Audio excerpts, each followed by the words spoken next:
ଆଜି ମୁଁ ବହୁତ ଖୁସି କାରଣ 10 ବର୍ଷ ଅପେକ୍ଷାର ଅନ୍ତ ସମୟ ଆଉ କେଇ ଘଣ୍ଟା ମାତ୍ର। ଦିନସାରା ହୋମ ପାଖରେ ବସି ବସି ଭାରି ବିରକ୍ତି ଲାଗୁଥିଲା। ସନ୍ଧ୍ୟାରେ ପାର୍ଲରବାଲା ଆସି ବାହାଘର ଦିନଠାରୁ ଆହୁରି ସୁନ୍ଦର କରି ସଜେଇ ଦେଇ ଯାଇଛି। ରାହୁଲ ଦେଖିଲେ ଖୁସିରେ କ'ଣ ନାହିଁ କ'ଣ କରିଦେବେ। ଚତୁର୍ଥୀ ଦିନ ଷ୍ଟେଜରେ ବସି ଭାବୁଛି। ରାତି 11ଟା ହେଲାଣି। ରାହୁଲଙ୍କ ସାଙ୍ଗସାଥୀମାନେ ସବୁ ବିଦାୟ ନେଇ ନିଜ ନିଜ ଘରକୁ ଫେରିଗଲେଣି। ମୁଁ ମୁଣ୍ଡରେ ହାତେ ଲମ୍ବର ଓଢ଼ଣା ଟାଣି ଅପେକ୍ଷା କରି ବସିଛି ରୁମ୍ ଭିତରେ। ରାହୁଲ ଆଜି ମୋ ମନ ଜାଣି ବାସର ରାତିକୁ ରଙ୍ଗୀନ କରିବା ପାଇଁ ରୁମ୍ଟିକୁ ଖୁବ୍ ସୁନ୍ଦର ସଜାଇଛନ୍ତି। ଏସବୁ ଆମେ ବହୁତ ଆଗରୁ ପ୍ଲାନ୍ କରି ସାରିଥିଲୁ। ଶେଷରେ ମୋ ଅପେକ୍ଷାର ଅନ୍ତ ଘଟିଲା। ରାହୁଲ ଗାଧୋଇ ପୂରା ଫ୍ରେଶ୍ ହୋଇ ରୁମ୍ ଭିତରକୁ ଆସିଲେ। ମୁଁ ତାଙ୍କୁ ମୁଣ୍ଡିଆ ମାରିଲି। ସେ ମୋତେ ଆଲିଙ୍ଗନ କରି ବଦମାସି କରି ମୋ କାନ ପାଖେ ଚୁପ୍ ଚୁପ୍ କରି କହିଲେ, ଆଜି ରାତି ପାଇଁ ରେଡ଼ି ତ? ଆମ ଦୁହିଁଙ୍କର ଲଭ୍ ମ୍ୟାରେଜ୍ ହୋଇଥିଲେ ମଧ୍ୟ ଏସବୁ ନୂଆ ନୂଆ ଅନୁଭବ ହେଉଥିଲା। ରାହୁଲ ମୋ ପାଖରେ ବସିଲେ। ମୋ ହାତକୁ ଆଣି ତାଙ୍କ ହାତ ସହ ଛନ୍ଦି କହିଲେ, ଏବେ ବିଶ୍ୱାସ ହେଲା ତ ମୋ ଭଲ ପାଇବାରେ ଛଳନା ନଥିଲା ବୋଲି? ମୁଁ ଧୀରେ ହୁଁ ବୋଲି କହି ଲାଜରେ ତାଙ୍କ ଛାତି ତଳେ ମୁହଁ ଲୁଚାଇବାକୁ ଲାଗିଲି। ସେ ମୋ ଓଢ଼ଣା ଖୋଲିବାକୁ ଯାଉଥିବା ସମୟରେ ହଠାତ୍ ବାହାରେ କିଛି ଭାଙ୍ଗିଗଲା ବୋଲି ଶବ୍ଦ ଶୁଣାଗଲା।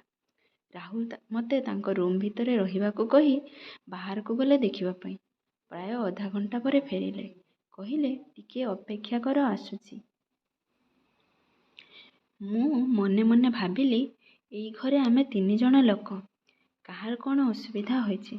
ଆମ ଦୁହିଁଙ୍କୁ ଛାଡ଼ିଦେଲେ ଆରପଟ ରୁମ୍ରେ ରାହୁଲଙ୍କ ମା ବ୍ୟତୀତ କେହି ରୁହନ୍ତିନି। ମୁଁ ବାହାଘର ଆଗରୁ ଜାଣିଥିଲି ରାହୁଲଙ୍କ ମା ଅସୁସ୍ଥ।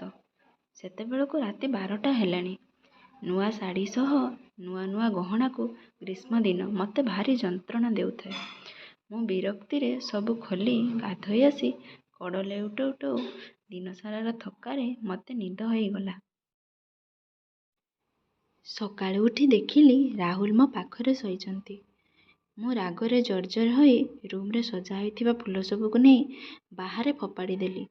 ରାହୁଲ ନିଦରୁ ଉଠି ଠିକ୍ ବୁଝିପାରିଲେ ମୁଁ ତାଙ୍କ ଉପରେ ରାଗିଛି ବୋଲି। ତେଣୁ ସେ ମୋତେ ଚା ନ ମାଗି ନିଜେ ବନେଇଲେ। ମୋ ପାଖେ ଗୋଟେ କପ୍ ରଖିଦେଇ ଚାଲିଗଲେ ତାଙ୍କ ମାଆଙ୍କ ରୁମ୍କୁ। ମୁଁ ସବୁକିଛି ଭୁଲି ରାହୁଲଙ୍କ ଅଫିସ୍ ଯିବେ ବୋଲି ବ୍ରେକଫାଷ୍ଟ ତିଆରି କଲି। ରାହୁଲ ବାହାରେ ଲଞ୍ଚ କରନ୍ତି। ତାଙ୍କ ଅଫିସ୍ ତରଫରୁ ଲଞ୍ଚ ତାଙ୍କ ଟେବୁଲ ଉପରେ ଦେଇ ଦିଆଯାଏ। ଲଞ୍ଚ ପାଇଁ ମୋର କିଛି ଟେନସନ୍ ନାହିଁ। ଶାଶୁମାଆଙ୍କୁ ପଚାରି ଆମ 2 ଜଣଙ୍କ ପାଇଁ ଲଞ୍ଚ ତିଆରି କଲି। ରାତିରେ ରୁମ୍କୁ ସୁଗନ୍ଧିତ ପୁଷ୍ପରେ ସଜେଇ ବେଡ୍ ଉପରେ ଗୋଲାପ ପାଖୁଡ଼ାରେ ରାହୁଲ ଆଉ ମୋ ନାଁକୁ ଯୋଡ଼ି ଲେଖିଛି। ରୁମ୍ରେ ରାହୁଲଙ୍କ ପସନ୍ଦର ପରଫ୍ୟୁମ୍ ଚାରିଆଡ଼େ ସ୍ପ୍ରେ କରି ଗୋଟେ ରୋମାଣ୍ଟିକ୍ ମାହୋଲ ତିଆରି କରିଛି। ରାହୁଲ ତାଙ୍କ ମାଆଙ୍କ ସେବା କରିସାରି ରୁମ୍ ଭିତରକୁ ଆସିଲେ। ମୁଁ ଖୁସିରେ ବିଭୋର ହୋଇ ତାଙ୍କୁ ଆଲିଙ୍ଗନ କରିବି ବୋଲି ତାଙ୍କ ପାଖକୁ ଗଲି। ପୁଣି କ'ଣ ଭାଙ୍ଗିଲା ଭଳି ଗୋଟେ ଶବ୍ଦ ଶୁଣାଗଲା। ରାହୁଲ ଡୋର୍ ଖୋଲି ବାହାରକୁ ଗଲେ। ଆଜି ପୁଣି କ'ଣ ଅସୁବିଧା ହେଲା ଭାବି ମୋ ମୁଡ୍ ଅଫ୍ ହୋଇଗଲା। ନିଜ ରାଗକୁ କଣ୍ଟ୍ରୋଲ କରି ଅପେକ୍ଷା କଲି। ଅପେକ୍ଷା କରି କରି ଯେତେବେଳେ ବିରକ୍ତି ଲାଗିଲା, ରୁମ୍ ବାହାରକୁ ଯାଇ ଦେଖିଲି ରାହୁଲ ତାଙ୍କ ମାଆଙ୍କ ଗୋଡ଼ ଚିପୁଛନ୍ତି। ମୋତେ ଦେଖି ପାଟିରେ ଆଙ୍ଗୁଳି ଦେଇ ରୁମ୍କୁ ଯାଇ ଶୋଇବା ପାଇଁ ଇସାରା କଲେ। ସେଦିନ କିନ୍ତୁ ମୁଁ ଆଉ ରାଗରେ ଶୋଇପାରୁ ନଥାଏ। ପ୍ରାୟ ବିଳମ୍ବିତ ରାତିରେ ରାହୁଲ ରୁମ୍କୁ ଆସି ମୋ କାନ ପାଖରେ ସରି ବୋଲି କହି ଶୋଇପଡ଼ିଲେ। ସକାଳୁ ଉଠି ଆଗ ଦିନ ଭଳି ମୋ ରାଗକୁ ସେ ଠିକ୍ ବୁଝିପାରି ମୋତେ ଆଲିଙ୍ଗନ କରିବାକୁ ଆସିଲେ। ମୁଁ ରାଗରେ ରୁମ୍ ବାହାରକୁ ପଳେଇଲି। ସେ ମଧ୍ୟ ବ୍ରେକଫାଷ୍ଟ ସାରି ଅଫିସ୍ ଚାଲିଗଲେ। ମୁଁ ମନେ ମନେ ଚିନ୍ତା କଲି, ମାଆଙ୍କର ସବୁ ଦାୟିତ୍ୱ ନେବି। ସେ ଆଉ ଆମକୁ ଏମିତି ଡିଷ୍ଟର୍ବ କରିବେନି। ସବୁ କାମ ସାରି ରାତିରେ ଶୋଇଲା ପୂର୍ବରୁ ମାଆଙ୍କ ଗୋଡ଼ ଚିପି ଦେଇ ଆସେ। ହେଲେ ସବୁଦିନ ଠିକ୍ ତାଙ୍କ ରୁମ୍ ଭିତରକୁ ଆସିଲା ମାତ୍ରେ କିଛି ନା କିଛି ଜିନିଷ ଭାଙ୍ଗି ଶବ୍ଦ କରି ରାହୁଲକୁ ଡାକନ୍ତି। ରାହୁଲ ମୋତେ ଗୋଟେ ଦିନ ବୁଝାଇ କହିଲେ, ବାହାଘର କିଛି ଦିନ ଆଗରୁ ତାଙ୍କ ମାଆଙ୍କ ମାନସିକ ଅବସ୍ଥା ଠିକ୍ ନାହିଁ। ମୁଁ ଭାବିଲି ସେ ଦିନସାରା ତ ଠିକ୍ ରହୁଛନ୍ତି। ବାହାଘର 15 ଦିନ ବିତିଗଲାଣି। ଆଜି ରାହୁଲ ଅଫିସ କାମରେ ବାହାରକୁ ଯାଇଛନ୍ତି। ରାତିରେ ଘରକୁ ଫେରିବେ ନାହିଁ। ରାତିରେ ମାଆଙ୍କ ଦାୟିତ୍ୱ ନେବା ପାଇଁ କହିଯାଇଛନ୍ତି। ମୁଁ ସବୁ କାମ ସାରି ଘରେ ଆସି ଶୋଇଲି। ହେଲେ ସେଦିନ ରାତିରେ ମା ସେମିତି କିଛି ବି କଲେ ନାହିଁ। ପରଦିନ ରାହୁଲ ସିଧା ଅଫିସ ପରେ ଘରକୁ ଫେରିଲେ। ମୁଁ ତାଙ୍କ ପସନ୍ଦର ଖାଇବା ସବୁ ତିଆରି କରି ଡାଇନିଂ ଟେବୁଲ ଉପରେ ସୁଗନ୍ଧଯୁକ୍ତ କ୍ୟାଣ୍ଡେଲ ଆଉ ପୁଷ୍ପରେ ସଜେଇ ଗୋଟେ ରୋମାଣ୍ଟିକ୍ କ୍ୟାଣ୍ଡେଲ ଲାଇଟ୍ ଡିନରର ଆୟୋଜନ କରିଥିଲି। ରାହୁଲ ଫେରିବା ପରେ ମୁଁ ସୁନ୍ଦର ଗୋଟେ କଳା ରଙ୍ଗର ଶାଢ଼ୀ ପିନ୍ଧି ଗଭାରେ ଗୋଲାପ ଆଉ ରଜନୀଗନ୍ଧା ସଜେଇ ଟେବୁଲ ପାଖକୁ ଗଲି। ମା ସବୁଦିନ ତାଙ୍କ ରୁମ୍ରେ ହିଁ ଖାଆନ୍ତି।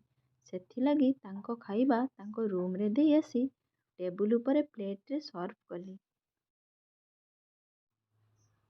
ରାହୁଲ ଫ୍ରେଶ୍ ହୋଇ ଆସି ଟେବୁଲ ଉପରୁ ତାଙ୍କ ପ୍ଲେଟ୍ ଉଠାଇ ସିଧା ମାଆଙ୍କ ରୁମ୍କୁ ଚାଲିଗଲେ। ଗଲାବେଳେ କହିଲେ, ଯଦି ତୁମର ମୋ ସହ ଖାଇବାର ଅଛି ମାଆଙ୍କ ରୁମ୍କୁ ଆସ। ମୋର ସବୁ ସ୍ୱପ୍ନ କ୍ଷଣିକ ମଧ୍ୟରେ ପାଣି ଫୋଟକା ଭଳି ଫାଟିଗଲା। ମୁଁ ବାଧ୍ୟ ହୋଇ ଏକା ଏକା ଟେବୁଲରେ ଖାଇଲି। ସେଦିନ ରାତିରେ ରାହୁଲ ତାଙ୍କ ମାଆଙ୍କ ରୁମ୍ରେ ଶୋଇଲେ। ସେଦିନ ମଧ୍ୟ କୌଣସି ଭଙ୍ଗାରୁଜା ଶବ୍ଦ ଶୁଭିଲା ନାହିଁ। ପରଦିନ ରାତିରେ ମାଆଙ୍କୁ ଖାଇବା ଦେଇ ଗୋଡ଼ ଚିପି ଫେରିଲା ସମୟରେ ତାଙ୍କ ରୁମ୍ କବାଟକୁ ଧୀରେ ଧୀରେ କରି ବାହାରୁ ଲକ୍ କରିଦେଲି। ରାହୁଲ ରୁମ୍ ଭିତରକୁ ଆସିଲେ। ମୁଁ ମନେ ମନେ ଖୁସି ଥାଏ, କାରଣ ଆଜି ମା ଆମ ମଝିରେ ଆଉ ଆସିପାରିବେ ନାହିଁ। 5 ମିନିଟ୍ ଯାଇନି, ବାହାରେ ପୁଣି ଜୋରରେ ବାସନ ଫୋପାଡ଼ିବା ଶବ୍ଦ ଶୁଣାଗଲା। ରାହୁଲ ଧଡ଼ପଡ଼ ହୋଇ ବାହାରକୁ ଦୌଡ଼ିଗଲେ। ମୁଁ ମଧ୍ୟ ତାଙ୍କ ପଛେ ପଛେ ଦୌଡ଼ିଲି। ସେଠି ଯାହା ଦେଖିଲି ମୋ ପାଦ ତଳୁ ମାଟି ଖସିଗଲା। ମା ଖୁବ୍ ରାଗରେ ଅଛନ୍ତି। ରାହୁଲ ମଧ୍ୟ ମୋତେ ରାଗରେ ବଡ଼ ବଡ଼ ଆଖିରେ ଚାହୁଁଛନ୍ତି। ମୁଁ ଚିନ୍ତା କଲି ମାଆଙ୍କୁ ତ ମୁଁ ବାହାରେ ବନ୍ଦ କରିଦେଇ ଆସିଥିଲି। ହେଲେ ସେ ବାହାରକୁ ଆସିଲେ କେମିତି? ତାଙ୍କୁ ଦେଖି ମୋ ଦେହ ଥରି ଉଠିଲା। ମୁଁ କିଛି କହିବା ଆଗରୁ ରାହୁଲ ତାଙ୍କ ପକେଟରୁ ମୋବାଇଲ କାଢ଼ି ମୋତେ ଗୋଟିଏ ଭିଡ଼ିଓ ଦେଖିବାକୁ କହିଲେ। ମୁଁ ଭିଡ଼ିଓଟିକୁ ଖୋଲି ଦେଖିଲି, ଯାହା ଗୋଟେ ସିସିଟିଭି ଫୁଟେଜ୍ ଥିଲା। ରାହୁଲ ମୋ ହାତରୁ ମୋବାଇଲଟା ଛଡ଼େଇ ନେଇ କହିଲେ, ତୁମଠୁ ମୁଁ ଏହା ଆଶା କରିନଥିଲି। ରାହୁଲ ତାଙ୍କ ମାଆଙ୍କ ଦେହ ଖରାପ ଯୋଗୁଁ ଘରେ ସିସି କ୍ୟାମେରା ଲଗାଇଥିଲେ, ଯାହା ମୋତେ ଅଜଣା ଥିଲା। ରାହୁଲଙ୍କ କଥା ଶୁଣି ମୋତେ ବହୁତ ଲଜ୍ଜିତ ଅନୁଭବ ହେଉଥିଲା।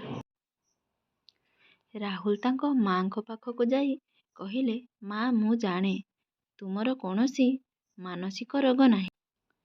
ତୁମେ ଆମ ଦୁହିଁଙ୍କ ବିବାହକୁ ନେଇ ଖୁସି ନାହଁ। ଆମ ଦୁହିଁଙ୍କ ମିଳନ ନ ହେଉ ବୋଲି ତୁମେ ସବୁଦିନ ଏପରି ଅଭିନୟ କରୁଛ। ଆଉ ତୁମେ ଯଦି ଏସବୁ ଜାରି ରଖ, ତାହେଲେ ସେ ତୁମକୁ କେବେ ବି ଭଲ ପାଇବା ଦେଇପାରିବ ନାହିଁ। ଆଜି ସେ ଯାହା କରିଛି କେବଳ କିଛି ସମୟ ମୋ ସାଥ ପାଇବା ପାଇଁ କରିଛି। ତୁମେ ନିଜକୁ ବଦଳାଅ। ରାହୁଲ ମୋତେ ବୁଝାଇ କହିଲେ, ବାପା ଆର୍ମିରେ ଥିବାବେଳେ ମୋ ମାଆଙ୍କର ମୃତ୍ୟୁ ହୋଇଯାଇଥିଲା।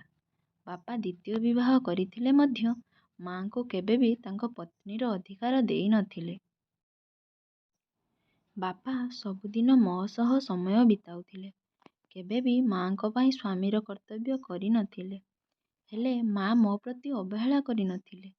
ଆଜି ଯଦି ବାପା ଗଲା ପରେ ଏତେ ବଡ଼ ଜାଗାରେ ପହଞ୍ଚି ପାରିଛି, ତାହେଲେ କେବଳ ମାଆଙ୍କ ପାଇଁ। ତୁମେ ତାଙ୍କୁ ଭୁଲ ବୁଝନି। ମୁଁ ପ୍ରଥମ ଦିନରୁ ମାଆଙ୍କ ଅଭିନୟ ବିଷୟରେ ସବୁ ଜାଣିଥିଲି, କିନ୍ତୁ ମାଆଙ୍କର ଏହି ପଦକ୍ଷେପ ପାଇଁ କୋଉଠି ନା କୋଉଠି ମୁଁ ହିଁ ଦାୟୀ। ତେଣୁ ସେ ଏମିତି କରୁଛନ୍ତି।